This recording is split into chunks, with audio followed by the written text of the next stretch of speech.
जय हिंद दोस्तों। तो आज पूरा भारत खुशी मना रहा है। खुशी इस बात के लिए मना रहा है क्योंकि आदित्य L1 मिशन को सफलतापूर्वक क्या किया जा चुका है, लॉन्च किया जा चुका है। इसरो और इसरो के साइंटिस्ट को लाख लाख बधाइयां, बहुत बहुत शुक्रिया। और पूरा भारत बस वर्ष आज क्या कर रहा है, जश्न मना रहा है। जश्न इसलिए मना रहा है क्योंकि इसरो एक के बाद एक अलग अलग क्या कर रहा है, सैटेलाइट लॉन्च कर रहा है। जैसा कि अभी कुछ ही दिन पहले चंद्रयान 3 को लॉन्च किया गया और उसका रोवर चंद्रमा पर सक्सेसफुली पहुंच चुका है। और यह जो है चंद्रयान 3 जो मिशन था उससे नई नई जानकारियां क्या कर रहा है, रोवर हमें पहुंचा रहा है। तो आज हम लोग बात करने जा रहे हैं आदित्य L1 मिशन के बारे में। तो आदित्य L1 मिशन क्या है कि आदित्य L1 मिशन जो है वह सूर्य का अध्ययन करने के लिए भारत अपना पहला सैटेलाइट क्या किया है, सूर्य की ओर भेजा है। और इसका कॉस्ट मात्र 400 करोड़ है। जो चंद्रयान का कॉस्ट था उससे भी बहुत ही कम 400 करोड़ है। एक बॉलीवुड मूवी की जो बजट होती है उसके करीब करीब आसपास में हमारा क्या हो रहा है, आदित्य L1 सैटेलाइट लॉन्च हो रहा है, लॉन्च हो गया। चलिए तो सबसे पहले समझते हैं कि क्या यह जो सैटेलाइट लॉन्च किया गया है वह क्या सूर्य के ऊपर लैंड करेगा, पॉसिबल है? तो नहीं लैंड करेगा। तो यह कहां लैंड करेगा, कहां जाएगा? यह 1.5 मिलियन किलोमीटर यानी करीब करीब 15 लाख किलोमीटर के डिस्टेंस पे क्या करेगा, एक पॉइंट पे स्टॉप हो जाएगा और वहीं पे रहेगा और वहीं से क्या करेगा, अर्थ के बारे में जानकारी इकट्ठा करेगा। तो समझिए, तो इसको समझने से पहले हम लोग क्या जानते हैं कि सन यानी सूर्य के बारे में थोड़ी सी जानकारी इकट्ठा करते हैं कि आखिर आदित्य L1 मिशन का प्रयोजन क्या है, उसका पर्पस क्या है लॉन्च करने के लिए और भारत को कैसे हेल्प करेगा। इसरो के साइंटिस्ट क्या जानना चाह रहे हैं इस सूर्य के बारे में जो आज तक नहीं पता है लोगों को। सबसे पहले समझते हैं कि सन सूर्य के 3 लेयर में बांटा गया। सूर्य को कितने लेयर में बांटा गया, 3 लेयर में। पहला लेयर हो गया कोरोना, दूसरा है क्रोमोस्फेयर और तीसरा है फोटोस्फेयर। 3 लेयर में डिवाइड कर दिया। सबसे आउटर लेयर जो सन का, सूर्य के सबसे आउटर लेयर को हम लोग क्या कर रहे हैं, इस वाले पोर्शन को कोरोना बोल रहे हैं। उसके जस्ट अंदर वाले लेयर को क्या बोल रहे हैं, क्रोमोस्फेयर। और सबसे अंदर वाले लेयर को हम लोग क्या बोल रहे हैं, फोटोस्फेयर। 3 लेयर में डिवाइड कर दिया गया। तो इसी 3 लेयर से क्या होता है कि आपको पता है कि इसके अंदर क्या होता है, न्यूक्लियर रिएक्शन होता रहता है। और न्यूक्लियर रिएक्शन जब होता है तो बहुत ज्यादा टेम्परेचर क्या होता है, प्रोड्यूस होता है। तो जब टेम्परेचर प्रोड्यूस होता है तो सिर्फ और सिर्फ टेम्परेचर प्रोड्यूस नहीं होता है, इसके साथ साथ लाइट निकलती है, अलग अलग तरह के वेवलेंथ निकलते हैं और इलेक्ट्रोमैग्नेटिक फील्ड और इलेक्ट्रोमैग्नेटिक वेव भी क्रिएट होता है इससे। तो जब ये सारी चीजें होती रहती है तो ये एटमॉस्फेयर तक, वायुमंडल जो हमारे पृथ्वी का वायुमंडल या पृथ्वी तक पहुंचने के बाद क्या होता है, बहुत सारी चीजें मिस हो जाती है या रुक जाती है, स्टॉप कर दिया जाता है वायुमंडल के द्वारा। तो इसको डिटेल में स्टडी करने के लिए क्या किया गया, आदित्य L1 को लॉन्च किया गया है। तो सबसे पहले हम समझते हैं कि इसको जो हम लोग स्टडी करेंगे तो यह सबसे निकटतम तारा, सूर्य जो है पृथ्वी का सबसे क्या है, निकटतम तारा है। तो अगर हम सूर्य का डिटेल में स्टडी कर रहे हैं तो अन्य तारों के बारे में जानकारी को इकट्ठा करना थोड़ा आसान हो जाएगा। और पृथ्वी और सूर्य के बीच की डिस्टेंस कितना है, करीब करीब 150 मिलियन किलोमीटर डिस्टेंस है। और 150 मिलियन किलोमीटर के डिस्टेंस के बाद जब इतनी सारी जो एक्टिविटीज हो रही है अर्थ के ऊपर, जो एक्टिविटीज, उसका सीधा से सीधा संबंध किसके साथ है, उसका सीधा से सीधा संबंध इस सूर्य के साथ है। और देखिएगा जो इसके अंदर का तापमान है वह 150 लाख डिग्री सेल्सियस है। समझिएगा कि इसके अंदर जो न्यूक्लियर रिएक्शन हो रहा है उसके कारण इसका जो टेम्परेचर है 150 लाख डिग्री सेल्सियस है। 100 डिग्री सेल्सियस में क्या होता है, पानी बॉयल करना शुरू हो जाता है। तो सोचिए कि इस स्थिति में कितना ज्यादा टेम्परेचर होगा, 150 लाख डिग्री सेल्सियस टेम्परेचर वहां पे क्या है, मौजूद है। लेकिन आश्चर्य वाली बात यह है कि इसके जो बाहरी सरफेस पे है वो बाहरी सरफेस पे सिर्फ और सिर्फ 5500 डिग्री सेल्सियस ही है। तो ड्रास्टिकली की चेंज है, बहुत ही अद्भुत रूप से क्या है कि बाहर वाले सरफेस पे बहुत ही कम टेम्परेचर को ऑब्जर्व किया जाता है। तो आगे चलते हैं और देखते हैं कि यह जो डिस्टेंस है ये कितना डिस्टेंस है कि 150 मिलियन किलोमीटर डिस्टेंस हो गया। तो अब हम लोग समझते हैं कि जो आदित्य L1 को लॉन्च किया गया है वो कहां पे रहेगा।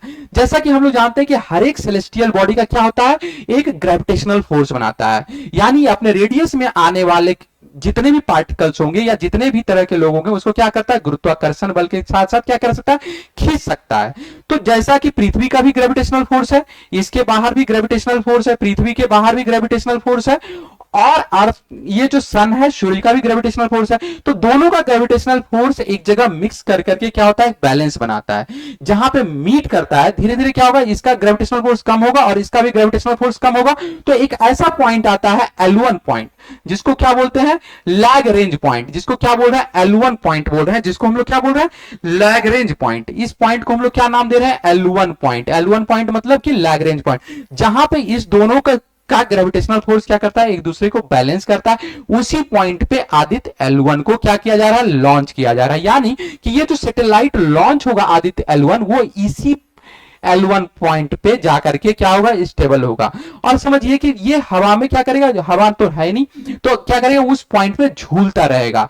और वो कैसे झूलता रहेगा, इस दोनों ग्रेविटेशनल फोर्स के बीच में अटका हुआ रहेगा, जिससे क्या होगा, फ्यूल इफिशियंसी कम होगी।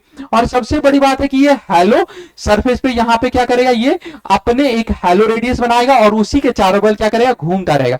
और यह सबसे अद्भुत बात है कि इस कारण से ये क्या करेगा, डायरेक्ट सन को क्या कर रहा है, फेस कर रहा है। इस कारण से ये क्या करेगा, आदित्य L1 जो है वह डायरेक्ट क्या कर रहा है, सन को फेस कर रहा है। तो किसी भी तरह का एक्लिप्स जो होता है, सोलर एक्लिप्स या फिर मून एक्लिप्स जो बीच में होगा, वो इसको हैम्पर नहीं करेगा, क्योंकि वो उससे आगे का निकल चुका है, जिसमें कि ये डायरेक्ट इससे सन से आने वाले रेज को क्या करेगा, स्टडी करेगा। और दूसरी बात यह भी है कि यह कितने दिन रहेगा, यह पृथ्वी के चारों बगल करीब करीब 16 दिन 16 डेज सरफेस पे क्या करेगा, इसके चारों बगल क्या करेगा, रोटेट करेगा। कितने दिन, 16 डेज, 16 डेज, कितने दिन, 16 डेज ये क्या करेगा, अर्थ के चारों बगल रोटेट करेगा। और उसके बाद 110 दिन में ये क्या करेगा, L1 पॉइंट तक पहुंचेगा। कितने दिन में, 110 डेज में ये कहां पहुंच जाएगा, इस पॉइंट पे। इस पॉइंट पे आदित्य L1 मिशन जो है, आदित्य L1 सैटेलाइट कहां पहुंच जाएगा, 110 दिन में इस सरफेस पे पहुंच जाएगा। तो चलिए सबसे पहले ये क्या हो गया कि यही जो है, अभी हम लोग क्या बात कर रहे थे, L1 पॉइंट की, ठीक है। तो L1 पॉइंट को समझते हैं डिटेल में। जैसे देखिए ये क्या है, ये हमारा सन हो गया। सन क्या कर रहा है, सन के चारों बगल हमारा अर्थ क्या कर रहा है, मूव कर रहा है, मूवमेंट कर रहा है। चलिए ये मूवमेंट कर रहा है, इसका अपना ग्रेविटेशनल फोर्स, इसका अपना ग्रेविटेशनल फोर्स। तो एक पॉइंट पे क्या कर रहा है, इस L1 पॉइंट पे क्या कर रहा है, ये बैलेंस हो रहा है। यही जो है L1 पॉइंट पे एक हैलो क्या कर रहा है, ये सरफेस ये क्या बना रहा है, एक स्थान बना रहा है, जिसके चारों बगल ये क्या करेगा, घूमता रहेगा, घूमता रहेगा। और कितने डिस्टेंस पे, 1.5 मिलियन किलोमीटर पे। और ये कितना राउंड लगाएगा, 4-5 में चक्कर को लगा करके ये क्या पहुंच जाएगा, इस स्टेट पे पहुंच जाएगा, यानी पृथ्वी की कक्षा को छोड़ देगा और ये उस पॉइंट पे पहुंच जाएगा जहां की दोनों का ग्रेविटेशनल पॉइंट सेम है। तो चलिए अब ये बात करते हैं कि आखिर इसका जरूरत क्यों है, जो हमारा जो आदित्य L1 मिशन है उसकी जरूरत क्यों पड़ी। तो सबसे पहले हम लोग देखते हैं कि क्या स्टडी करेगा, अंडरस्टैंडिंग, डीपर अंडरस्टैंडिंग करेगा, बहुत ही बृहत रूप से इसकी जानकारी इकट्ठा करेगा। किसके बारे में, जो कोरोनल मास इजेक्शन होता है, जो सन से कोरोनल मास इजेक्शन होता है उसके बारे में, फ्लेयर के बारे में, साथ ही साथ जो हमारा वेदर, जो मौसम है वो सूर्य पे निर्भर करता है, सूर्य के टेम्परेचर्स पे निर्भर करता है, पूरा हमारा एटमॉस्फेरिक कंडीशन, उसके बारे में भी, अर्थ के नजदीक में जो कंडीशन है एटमॉस्फेरिक कंडीशन, उसके बारे में भी स्टडी करेगा। सोलर विंड के टेम्परेचर को एनालिसिस करेगा, उसके डायनामिक्स को एनालिसिस करेगा, सोलर एटमॉस्फेयर के और सोलर विंड के एक्सेलरेटर को, हीटिंग कैपेसिटी को, कोरोनल हीटिंग कैपेसिटी को भी क्या करेगा, अंडरस्टैंड करेगा। ये आदित्य L1 मिशन। सो ये बहुत ही ज्यादा इंफॉर्मेशन को इकट्ठा करने के लिए बनाया गया है। सन के बहुत सारे ज्यादा इंफॉर्मेशन जैसे इलेक्ट्रोमैग्नेटिक वेव, अल्ट्रावायलेट वेव, जो जितनी भी तरह की किरणें या सोलर फ्लेयर निकल रहे हैं अर्थ सन से, सूर्य से जितनी भी उस तरह की किरणें निकल रही हैं, उसके बारे में ये क्या करेगा, डिटेल जानकारी इकट्ठा करेगा। तो चलिए आगे देखते हैं, तो कितना कितने टाइप का पेलोड, 7 पेलोड इसके साथ जो यह जो मिशन जा रहा है आदित्य L1 मिशन, जो हमारा सन का स्टडी करने के लिए जा रहा है, उसमें 7 पेलोड लगे हुए हैं। कितने पेलोड लगे हुए हैं? 7 पेलोड। इसमें कितने पेलोड लगे हुए हैं? 7 पेलोड। पेलोड को आसान भाषा में ऐसा समझिए कि ये तरह का इंस्ट्रूमेंट है जो अलग अलग तरीके का इक्विपमेंट है, जो अलग अलग चीजों को एनालिसिस करने के लिए इसके साथ क्या किया गया? इंटीग्रेट किया गया है।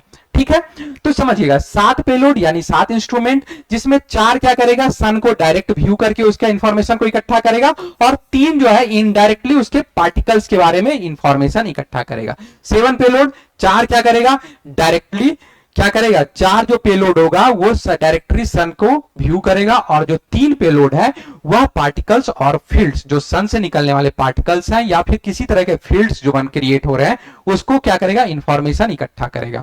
तो चलिए एक के बाद एक सारे क्या चीज को, सारे पेलोड, सारे इंस्ट्रूमेंट के बारे में हम लोग क्या करते हैं? जानकारी इकट्ठा करते हैं। तो सबसे पहला है VELC। क्या है? सबसे पहला है VELC, visible emission line coronagraph. क्या हो गया? Visible emission line coronagraph. ये क्या करेगा? सोलर कोरोना और उसके कोरोनल मास के इजेक्शन को स्टडी करेगा। यह जो पेलोड है VELC, यह क्या है कि कोरोनल, क्या चीज को स्टडी कर रहा है? कोरोनल मास इजेक्शन को, कोरोनल मास इजेक्शन को, जो सन से निकलने वाले जो मास हो रहे हैं उसको, उसके बारे में स्टडी करेगा। दूसरा है SUIT payload, suit payload. Suit payload मतलब solar ultra violet imagining telescope. ठीक है, तो इसका काम क्या है कि solar disc in the near ultra violet wavelength, इसमें एक टेलीस्कोप है, यूवी टेलीस्कोप है। यह क्या है? एक तरह का यूवी टेलीस्कोप है जो अल्ट्रा वायलेट रेडिएशन को, अल्ट्रा वायलेट रे को स्टडी करेगा, उसके वेवलेंथ को स्टडी करेगा। अगला है सोलेक्स पेलोड। क्या है? Solex payload. सोलेक्स पेलोड क्या करेगा कि इसका फुल फॉर्म हो गया solar low energy X-ray spectrometer. ठीक है, और यह डिजाइन करेगा एक्सरे फ्लेयर, जो भी सन से एक्सरे फ्लेयर निकल रहे हैं उसके बारे में यह स्टडी करेगा। कौन सा? SoLEXS payload. आगे है Helios is hard X-ray spectrometer design to study solar flare in the high energy X-ray. यह क्या कर रहा है कि हाई एक्सरे को क्या करेगा? आइडेंटिफाई करेगा, और उसके नेचर को आइडेंटिफाई करके उसके बारे में स्टडी करेगा। ठीक है, चलिए आगे है एस्पेक्स पेलोड। एस्पेक्स पेलोड में 2 पार्ट है, एक है स्विस और दूसरा है स्टेप्स। स्विस क्या हो गया? सोलर विंड आयोन स्पेक्ट्रोमीटर, और स्टेप्स हो गया supra thermal and energetic particle spectrometer. ठीक है, दोनों क्या कर रहे हैं कि हाई एनर्जी आयंस जो निकल रहे हैं, high energy ions, proton alpha particles, इस तरह के जो भी मटेरियल सन से निकल रहे हैं, कौन से मटेरियल? प्रोटॉन या अल्फा पार्टिकल्स या फिर हाई एनर्जी आयंस जो निकल रहे हैं, उसके बारे में क्या कर रहा है? स्टडी करने के लिए ये इंस्ट्रूमेंट या इस पेलोड को उसके साथ इंटीग्रेट किया गया है। कौन सा इंस्ट्रूमेंट? एस्पेक्स पेलोड को। और दूसरा, और अगला है पापा, PAPA PAPA payload. PAPA payload is design to understand solar wind and its composition. Solar wind, जो उससे जो आंधियों की जो बौछार निकलती है सोलर विंड का, उसके बारे में स्टडी करने के लिए क्या चीज का यूज किया गया है? जो आयंस है उसके लिए पापा पेलोड लगाया गया है। चलिए लास्ट है MAG payload, MAG payload. MAG मतलब मैग्नोमीटर। मैग्नोमीटर जैसा कि नाम से पता है कि मैग्नेटिक फील्ड, जो भी मैग्नेटिक फील्ड क्रिएट हो रहा होगा सन के कारण, सन जो भी मैग्नेटिक फील्ड क्रिएट कर रहा है उसके बारे में डिटेल स्टडी करने के लिए क्या किया गया है? इस मैग पेलोड को लगाया गया है। किसके में? आदित्य L1 में इंटीग्रेट किया गया है। तो इसी के साथ हम लोग क्या कर रहे हैं? इसी के साथ हम लोग आज डिस्कस किए, आज हम लोग डिटेल में एनालिसिस किए किसके बारे में? आदित्य L1 मिशन के बारे में, क्यों इतना ज्यादा इंपॉर्टेंट है और क्या क्या पेलोड लगे हुए हैं और क्यों इतना ज्यादा इंपॉर्टेंट है, इसके बारे में स्टडी करना, और क्या हेल्प मिलेगा इसरो को और इंडिया को, क्या बेनिफिट होने जा रहा है इस L1 मिशन के कारण। तो आज के लिए इतना ही, धन्यवाद।